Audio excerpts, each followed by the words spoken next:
Hello, আসসালামু আলাইকুম everyone, কেমন আছেন আপনারা সবাই? আমি আল্লাহর রহমতে এবং আপনাদের দয়ায় ভালো আছি। আশিক কেমন আছো? একটু সিক বাট আলহামদুলিল্লাহ। আচ্ছা, ঠিক আছে। আশিকের জন্য সবাই দোয়া করবেন। আশিক কয়েকদিন ধরে একটু ওর হেলথটা একটু আনস্টেবল, তো দোয়া করবেন যাতে সবকিছু ঠিক হয়ে যায়। তো আজকের টপিকটা হচ্ছে, আপনারা অনেকেই জানতে চান যে যেহেতু আমি ইউকেতে, আমরা যখন ইউকেতে আসি তখন আমি স্টুডেন্ট ছিলাম, আশিক আমার ডিপেন্ডেন্ট ছিল। তো আমরা ইউকেতে আসার সময় আমরা কত পার্সেন্ট টিউশন ফি দিয়ে এসেছিলাম এবং how we managed the rest of the tuition fee after coming to UK. তো আমি ফার্স্ট থেকে বলি, আমাদের টিউশন ফি ছিল 14,500 pounds, almost 15,000। Okay, almost 15,000, my bad. তো 15,000 এর মধ্যে আমরা কত টাকা দিছিলাম? 50%। হ্যাঁ, মানে অ্যাকচুয়ালি আমরা দিছিলাম 30% দিয়ে আমাদের ভিসা করার জন্য। ভিসার জন্য অ্যাটলিস্ট 30% দিতে হবে, আর বাকি 20% এসে যেদিন এনরোলমেন্ট ডেট তার আগে বাকি 20% ক্লিয়ার করতে হবে। মানে টোটাল 50% এনরোলমেন্টের আগে করতে হবে, এরকম ছিল কন্ডিশনটা ওই সময়। 30% ভিসার জন্য অ্যাটলিস্ট, এবং এনরোলমেন্টের আগে 50% কমপ্লিট করতে হবে, আর বাকি 50% মনে হয় 4 মাস সময় দিছিল আমাদের, 3.5 মাসের মতো। আচ্ছা, তো আমাদের 7,500 পাউন্ড আমাদেরকে দেওয়া লাগছে 3.5 মাসে, 3.5 মাস, 4 মাসে, 4 মান্থস। হ্যাঁ, আর আমরা 2,500 পাউন্ড সাথে করে নিয়ে আসছিলাম, পরে এসে দিছিলাম আর কি, ভিসা হওয়ার পরে ইউকেতে এসে তোমার এনরোলমেন্টের আগে দিছিলাম। আচ্ছা, তা আমাদেরকে কত টাকা ম্যানেজ করতে হয়েছিল? 7,400 মতো। হ্যাঁ, প্রিসাইজলি 7,400। আচ্ছা, তো আপনাদেরকে যেটা আমি বলবো, যখন আমি ইউকেতে আমরা ফার্স্ট আসি, আমাদের বিআরপি কার্ড রিসিভ করার পরে, তখন লাইক আমি এটা 4 years ব্যাক আমি কথাগুলো বলছি। এখন হয়তো বা সিস্টেম, রুলস, রেগুলেশনস অনেক চেঞ্জ হয়ে গেছে। আগের মতো অনেক রুলস নাই, আগের মতো অনেক সিস্টেম নাই, বা আগের মতো ফ্লেক্সিবিলিটি নেই। আবার বলবো, আগের মতো দেখা গেছে আগের থেকেও এখন অনেক কিছু কিছু জিনিস অনেক ফ্লেক্সিবল হয়েছে, যেটা আগে ছিল না। সো আমি সবকিছু মিলায় বলবো, সেটা হচ্ছে যে আমাদের যে টিউশন ফিটা, আমরা ইউকেতে আসার 7 days এর মধ্যে আমাদের একটা জব হয়। জবটা হচ্ছে কেএফসিতে। কেএফসির পাশাপাশি আমাদের আরেকটা জব হয় ক্যাফেতে। তো আমরা এই দুইটা জব কিভাবে ম্যানেজ করছিলাম, লাইক আমার তো জাস্ট 20 hours এর ওয়ার্ক পারমিট ছিল, আশিকের ছিল full work permission. So Ashiq job করতো ফার্স্টের দিকে, ফার্স্ট 1 week-এর মতো ওকে হচ্ছে উইকলি 30-35 hours দিত। কিন্তু আমি সবসময় একটা কথা বলি, আশিক খুব ফাস্ট লার্নার, যে কোনো জব বা যে কোনো কাজ খুব ফাস্ট, মানে কি বলে ওইটাকে, নিজের আয়ত্তায় নিয়ে নিতে পারে, ওই জিনিসটা খুব বুঝে যেতে পারে, যেটা আমার, for me it tax long time. তো আমি বলবো যে আশিকের ক্ষেত্রে, আশিক হচ্ছে আফটার 2 weeks ওর আওয়ার্স অনেক বেড়ে যায়, লাইক 60 hours, 65 hours। আমি জানি ইট ওয়াজ সো টাফ ফর হ্যাম, মানে এটা ইনসেন ছিল ডেফিনেটলি। আপনাদের হয়তোবা আওয়ার্সটা আমি খুব ইজিলি বলে দিচ্ছি, 65 hours a week, 60 hours a week, but আপনারা যদি এটাকে ক্যালকুলেট করেন তাহলে almost every day okay 10 hours, 11 hours mostly okay কাজ করতে হবে, যেহেতু ব্রেক থাকে আনপেইড। সো আমি যদি সবকিছু মিলায় বলি তাহলে 11 hours দাঁড়ায় কাজ করা, ইটস নট ইজি।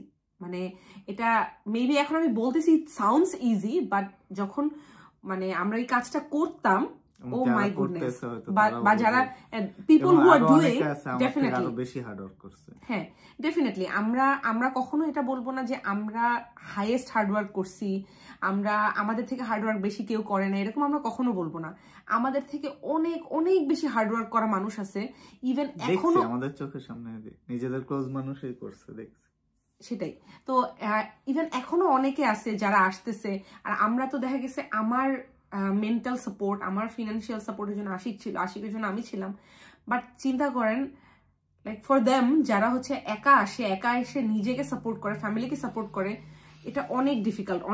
এটা হয়তো বা আপনারা যারা মানে করে না, বা যারা এই বাস্তব চিত্রটার সম্মুখীন হয় না, তারা বলতে পারবে না। সো আপনাদেরকে আমি যেটা বলতেছি সেটা হইতেছে, তো তারপরে আশিক এরকম জব করতো, আমি 20 hours করতাম। কিন্তু আমাদের যে রুলসটা ছিল, আমি জানি না এখনের কথা, যেহেতু আমি এখন স্টুডেন্ট ভিসা নেই, আমার এটা নিয়ে ওরকম ঘাটাঘাটিও করি না। 20 hours এর কথা বলতেছি না, হলিডেতে যে ফুল টাইম পারমিশন থাকে। আচ্ছা, তো আমার হলিডেতে আমার হচ্ছে ফুল টাইম ওয়ার্ক পারমিশন ছিল। আমার একটা হলিডে ছিল 25 days-এর, একটা ছিল হচ্ছে 15 কি 18 days-এর। আমি 25 ডেজ কাজ করছি, মানে একটা সিঙ্গেল দিন আমি বাদ দিই নাই। আমি কেএফসিতে কাজ করতাম ধরেন হচ্ছে সকাল 7টা টু 2টা। আমার আর একটা জব ছিল হচ্ছে 3টা থেকে, মানে আমি লাকি ছিলাম যে আমি আর একটা যে ক্যাফের জব ম্যানেজ করছিলাম ওইটা একদম আমার কেএফসি আর ওইখানে হেঁটে যেতে 7 to 10 মিনিটস লাগে। তো আমি যেটা করতাম কেএফসিতে আমার ব্রেকের যে ফুডটা আমি ওইটাই হালকা একটু রেখে দিতাম। আমি ওইটা হচ্ছে বাকিটুকু আমি ক্যাফেতে যাওয়ার আগে খেয়ে তারপরে ক্যাফেতে ঢুকতাম। তো ক্যাফেতে আমি 8 আওয়ার্সের কাজ করতাম। তো 8 আওয়ার্সে আমাকে তখনই ভালো পে করতো, 10 পাউন্ড পার আওয়ার দিত, ভালো টাকা দিত। ওদের পে খুব ভালো ছিল, একটু রুড ছিল ওরা, কাজটা একটু কঠিন ছিল, একটু না অনেক কঠিন ছিল, বাট আমি বলবো পে খুব ভালো ছিল। তো আমি দেখা গেছে 10 আওয়ার্স 11 আওয়ার্স, মানে আমি ওভারঅল আমি সকাল 7টায় যেতাম, রাত 1টার সময় বাসায় আসতাম। এবং আমি বাসায় আসার সাথে সাথে আমি একদম ইজি কুইক লাইক মেবি একটু সসেজ, মেবি একটু ডিম, এরকম কিছু একটা করতাম। বা একদিন যদি দেখা গেছে আমার একটা শিফট কম পড়ছে, আমি ওই দিন একটু রান্না করে ফ্রিজে রেখে দিতাম, সো দ্যাট আমি এটা নেক্সট উইকের জন্য খেতে পারি। এরকম করতে হয়েছে আমাদের। এবং আমাদের দুজনের এমনও হইতো যে আশিক ঘরে ঢুকতো, আমি বের হয়ে যেতাম, আমি বের হইতাম, ও ঘরে ঢুকতো। এরকম সিচুয়েশন আমাদের সেভারাল টাইমস হয়েছে, সেভারাল টাইমস। এবং এই সিচুয়েশন গুলাতে আমার এভরি সেকেন্ড মনে হয়েছে যে if this is London I don't want live here, এরকম আমার 1000 টাইম মনে হয়েছে। বাট অলওয়েজ আশিক আমাকে বলতো অন্তি এই সময়টা থাকবে না, এই সময়টা পার হয়ে যাবে, এখন মনে হইতেছে তোমার এরকম হইতেছে, কিন্তু একটা সময় তুমি অনেক এটাকেই তুমি এমব্রেস করা স্টার্ট করবা। তো আলহামদুলিল্লাহ এখন আমি মোটামুটি আমরা ঠিক আছি আলহামদুলিল্লাহ বলবো আপনাদেরকে। অবশ্যই ওই স্ট্রাগলটা আর নাই। তারপরও আনটিল অর আনলেস আপনি সবসময় মনে রাখবেন যে এই দেশে আমি একজন ইমিগ্রেন্ট। তো until or unless I get the passport or আমি এই দেশের সিটিজেন হয়ে যাই, এই দেশের আমার একটা থাকে না, বলে না একটা সিল, ওই সিলটা আসুক, আমি এই দেশের ইমিগ্রেন্ট, আমাকে অন্যভাবেই ট্রিট করা হবে। এক এক সময় এক একটা নিউজ আসবে, এক এক সময় এক একটা রুলস রেগুলেশনস আসবে, ওটা আপনার হেডেক দিবে। আপনার মনে হবে আপনি অনেক সুন্দর একটা রাস্তায় হাঁটতেছেন কিন্তু আপনার রাস্তা আঁকাবাঁকা হয়ে যাচ্ছে। এরকম সিচুয়েশন 1000 টাইম আসবে, 1000 টাইম আসবে। আমি তো বলবো আমার এভরি উইক আসে। তো আপনাদেরকে আমি টপিক থেকে সরে গেছি, আমি টিউশন ফির কথা যেটা বলতেছিলাম। তো আমি 25 ডেজ 18 ডেজ কাজ করতাম। আশিক হচ্ছে কাজ করতো 65 আওয়ার্স 70 আওয়ার্সও কাজ করছে। ও পাগল হয়ে গেছিল ওই টাইমটাতে কাজ করতে করতে। তো আমরা যেটা করছিলাম, আমাদের 500 পাউন্ড আমাদের ছিল হচ্ছে রেন্ট। আমরা উই ম্যানেজড আমাদের গ্রসারিটা আমরা ট্রাই করতাম 80 পাউন্ডস টু 100 পাউন্ডস এর মধ্যে কভার করতে, মেবি লেস দ্যান দ্যাট। আমরা ওভারঅল আমাদের ট্রান্সপোর্টেশন এবং সবকিছু মিলায় 800 এর মধ্যে কভার করতাম। আশিকের যদি স্যালারি আসতো 1800, আমার যদি স্যালারি আসতো ধরেন 1000 পাউন্ড, আর ব্রেকের সময় হলিডের সময় 2000 এর মতো, তাহলে আপনারা কাউন্ট করে দেখতে পারেন আমরা 4 মান্থসে একদম মানে বলে না টায়ে টাকা কিভাবে জমায়, ওইরকম টাকা জমা আমরা টিউশন ফি ক্লিয়ার করছিলাম। It was very hard, but it wasn't impossible, তাই না?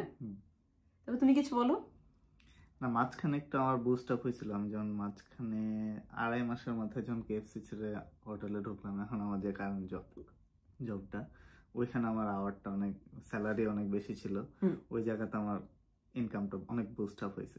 মানে আমি কেএফসি থেকে কম আওয়ার করে কেএফসি থেকে বেশি ইনকাম করতাম। মানে ফার্স্ট মান্থের স্যালারিতে তো আমি ভাবছিলাম কি হবে না হবে, এত কম আওয়ার করছি, মনে হয় স্যালারি বেশি পাবো না। পরে এভরি নাইট ও আমাকে এসে বলতো যে অন্তি এত কম আওয়ার দিতেছে, আমি যদি তাহলে কি কেএফসিটা ছেড়ে যাওয়া আমার ভুল হয়েছে কেএফসি। তখন আমি বলতাম যে আশিক 60 আওয়ার্স এটা ইনসেন, তুমি কেএফসিতে জব করে তুমি পাগল হয়ে যেতেছিলে, এখন দেখো তোমার চেহারা সুরাত সবকিছুতে একটা গ্লো করতেছে। মানে আমি এভাবেই বলছিলাম আর কি ওকে।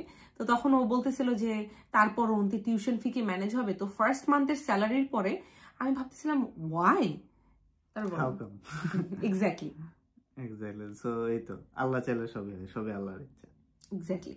আর আমি যেটা মনে করি কেএফসি, ম্যাকডোনাল্ডস বা এই টাইপের জবগুলাতে মিনিমাম পে দেয়। আর সেন্ট্রালে যখন মানুষ এসে জব করে, হোটেলসগুলা বা আমি হসপিটালিটির কথা বলতেছি যেহেতু we are in hospitality sector, তো এই জায়গাগুলোতে আমার কাছে মনে হয় স্যালারিটা একটু ভালো। এখন অবভিয়াসলি এখানে অনেক মানুষ আছে যারা আইটিতে জব করতেছে, যারা ডক্টর, যারা ইঞ্জিনিয়ার, হ্যাঁ আমি তাদের কথা বলতেছি না।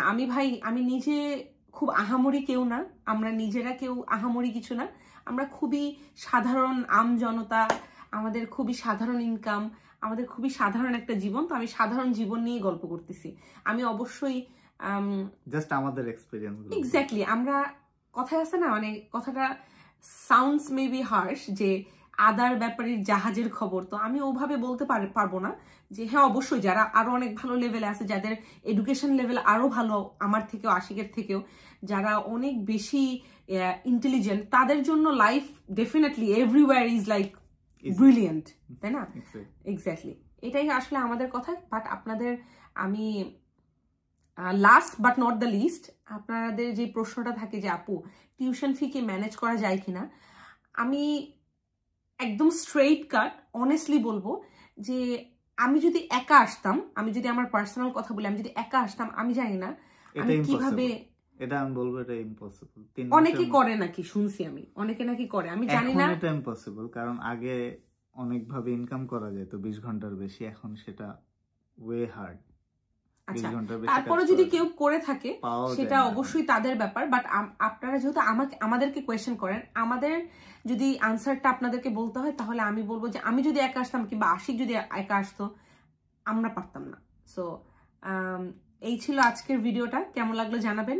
নেক্সট কোন টপিকে ভিডিও দেখতে চান ডেফিনেটলি কমেন্ট করে জানাবেন। কোনো ভিডিও যদি ইনফরমেটিভ লেগে থাকে প্লিজ প্লিজ প্লিজ শেয়ার করবেন। আর আমি একটা জিনিস লক্ষ্য করছি যে আপনারা অনেকে আমার ভিডিও দেখেন বাট অনেকেই সাবস্ক্রাইব করা নাই। কেউ যদি সাবস্ক্রাইব না করে থাকেন এখনই করেন, আমি ওয়েট করতেছি। ডান? ওকে, আজকে তাহলে ভিডিওটা এখানে শেষ করছি। টিল দেন, আল্লাহ হাফেজ।